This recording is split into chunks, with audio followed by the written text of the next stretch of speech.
Hello friends, you are watching the Digital Study Point Bangla. আজ তোমাদের সামনে আরও একটি গুড নিউজ নিয়ে উপস্থিত হলাম। আজ কিছুক্ষণ আগেই পিএসসির তরফ থেকে ক্লার্কশিপ পরীক্ষার মানে যে ভ্যাকেন্সি রয়েছে, অর্থাৎ ক্লার্কশিপ পরীক্ষায় কত ভ্যাকেন্সি রয়েছে তার আপডেট দিল। চলো সেই আপডেট নিয়ে বিস্তারিত আমরা আলোচনা করব। মানে ক্লার্কশিপ পরীক্ষার জন্য কতগুলো ভ্যাকেন্সি রয়েছে সেটাই দেখে নেব। দেখো, এর জন্য তোমাদের চলে আসতে হবে পিএসসির অফিসিয়াল ওয়েবসাইটে। এখানে প্রথমেই যেটা দেখতে পাবে, প্রথম অপশানটাতেই দেখতে পাচ্ছ যে frequently asked question related to clerkship examination. এটাতে প্রথমে ক্লিক করে নিচ্ছি। ক্লিক করে নিলে প্রথমেই একটা পিডিএফ ডাউনলোড হবে। সেই পিডিএফটাতেই কিন্তু অ্যান্সারগুলো দেওয়া হয়েছে, কতগুলো ভ্যাকেন্সি রয়েছে। দেখো, এখানে প্রথম প্রশ্নটা কি বলা রয়েছে, what is the number of vacancy available, মানে বর্তমানে কতগুলো ভ্যাকেন্সি রয়েছে। তার অ্যান্সার পিএসসি যেটা দিয়েছে যে ইউআরদের 2971, এসসিদের 1406, এসটিদের 430, ওবিসি এ 716, ওবিসি বি 505। এইভাবে দেখো টোটাল ভ্যাকেন্সিটা যদি তোমরা লক্ষ্য করো দেখতে পাবে 7227টি, অর্থাৎ 7000 প্লাস কিন্তু ভ্যাকেন্সি রয়েছে। দুই হচ্ছে what basis has number of candidate qualifying for the part 2 examination has been decided, অর্থাৎ পার্ট 2 এক্সামিনেশনের জন্য ক্যান্ডিডেটকে যে পাস করানো হয়েছে সেটা কত গুণ ক্যান্ডিডেটদেরকে পাস করানো হয়েছে। এক্ষেত্রে বলা হয়েছে 10 গুণ ক্যান্ডিডেটদেরকে পাস করানো হয়েছে ভ্যাকেন্সি অনুসারে। বলছে why is the number of qualified candidate a little less than 10 time the vacancy. তাহলে বলা হচ্ছে যে যদি সেরকমই হয় তাহলে 10 গুণের কম ভ্যাকেন্সি মানে প্রার্থীদেরকে কেন পাস করানো হলো। বলছে while additional candidate with the same score as the cut off marks is each category has been included, sufficient candidate were not available in the some categories. অর্থাৎ মানে যে কাট অফটা নির্ধারণ করা হয়েছে সেই ক্যাটাগরি অনুসারে যতগুলো ক্যান্ডিডেট পাওয়া গেছে সেই ক্যান্ডিডেটদেরকে পাস করানো হয়েছে। কিছু কিছু ক্ষেত্রে সেই ক্যান্ডিডেট অ্যাভেলেবেল ছিল না, অর্থাৎ কিছু কিছু ক্যান্ডিডেটদের একই নাম্বার হয়েছে কিন্তু অন্যান্য ক্যাটাগরিতে সেই একই নাম্বারওয়ালা ক্যান্ডিডেট কিন্তু পাওয়া যায়নি। সেই জন্য কিন্তু মানে আমরা জানি 60,000 প্লাস পাস করিয়েছে, আর এখানে 7,000 প্লাস ভ্যাকেন্সি, অর্থাৎ 70,000-এর বেশি পাস করানোর কথা, কিন্তু সেইটা পাস করানো হয়নি। তার মেন কারণ হচ্ছে এটি দেখানো হয়েছে। What will the number of secure by candidate in part 1 examination will be the added on the obtained in the part 2 examination.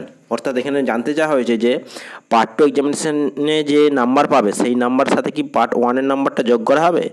এখানে অ্যান্সার দিয়েছে দেখো, ইয়েস, ক্যান্ডিডেট ও category wise merit list would be prepared on the basis of the aggregated of marks obtained in part 1 and part 2 examination. অর্থাৎ merit লিস্টে কিন্তু প্রকাশিত হবে সেটা কিন্তু পার্ট 1 আর পার্ট 2 এক্সামিনেশনের টোটাল নাম্বারের ভিত্তিতে। How many candidate would be called for computer typing test, অর্থাৎ কম্পিউটার টাইপিং টেস্টে কতগুণ প্রার্থীদেরকে দেখানো হবে অর্থাৎ পাস করানো হবে। এখানে বলা হয়েছে candidate would be called for computer type test as per vacancy noted at the serial 1 above, অর্থাৎ 1 নম্বর সিরিয়ালে যে ভ্যাকেন্সিতে আছে সেই ভ্যাকেন্সি অনুসারেই ডাকা হবে।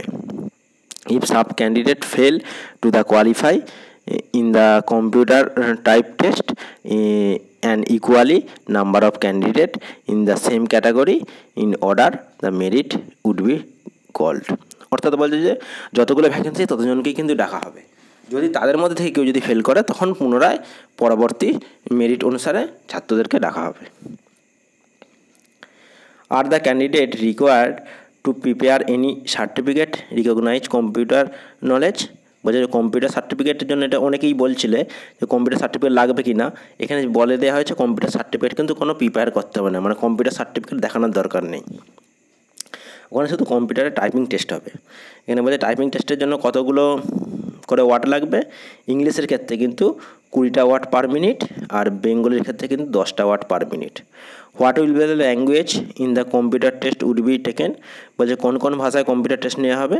এখানে অ্যান্সার দেওয়া হয়েছে ইংরাজি ও Bangla. Will the physical PH candidate, will the PH candidate be allowed additional time for the written test? Yes. বলছে যে পিএইচ ক্যান্ডিডেটদের ক্ষেত্রে কি অ্যালাউ করা হবে রিটেন টেস্টে? বলছে ইয়েস। তো এক্সট্রা টাইম কি দেওয়া হবে? বলছে হ্যাঁ দেওয়া হবে। কত? 20 minutes extra time would be allowed. মানে যারা ফিজিক্যাল হ্যান্ডিক্যাপ রয়েছে তাদের ক্ষেত্রে কিন্তু 20 মিনিট এক্সট্রা টাইম দেওয়া হচ্ছে। At the time of final selection, will there are separate merit list for the different category of PH candidate or a single merit list for PH candidate? বলছে যে physical ক্যান্ডিডেটদের জন্য কি আলাদা merit list করা হবে না একসাথেই তাদের করা হবে? এখানে কি বলা আছে? There will be the separate merit list for PH candidate, অর্থাৎ ফিজিক্যাল হ্যান্ডিক্যাপদের জন্য কিন্তু আলাদাভাবে মেরিট লিস্ট তৈরি করা হবে। It is possible to correct mistakes made during filling up the online form, like choice of post, category and other particular choice of language. বলছে যে ফর্ম ফিল আপের সময় যদি কেউ ভুল করে থাকে কোনো কিছু পোস্টের চয়েসের ক্ষেত্রে বা ক্যাটাগরি চয়েসের ক্ষেত্রে, সেটা কি চেঞ্জ করা যাবে পরবর্তী ক্ষেত্রে? এখানে অ্যান্সার দেওয়া হয়েছে না, আর কোনোভাবে চেঞ্জ করা যাবে না। Will the Part 2 examination be conducted by PSC in Calcutta only? বলছে যে কলকাতার মধ্যে কি পিএসসি পার্ট 2 এর এক্সামটা করাবে না অন্য কোথাও? বলছে there will be 4 centre at Kolkata, Siliguri, Asansol and Baharampur. এখানে 4টে সেন্টার রাখা হয়েছে কলকাতা, শিলিগুড়ি, আসানসোল, বহরমপুরের মধ্যে। তাহলে এই আপডেটটা তো আমাদের সামনে উঠে এসেছে।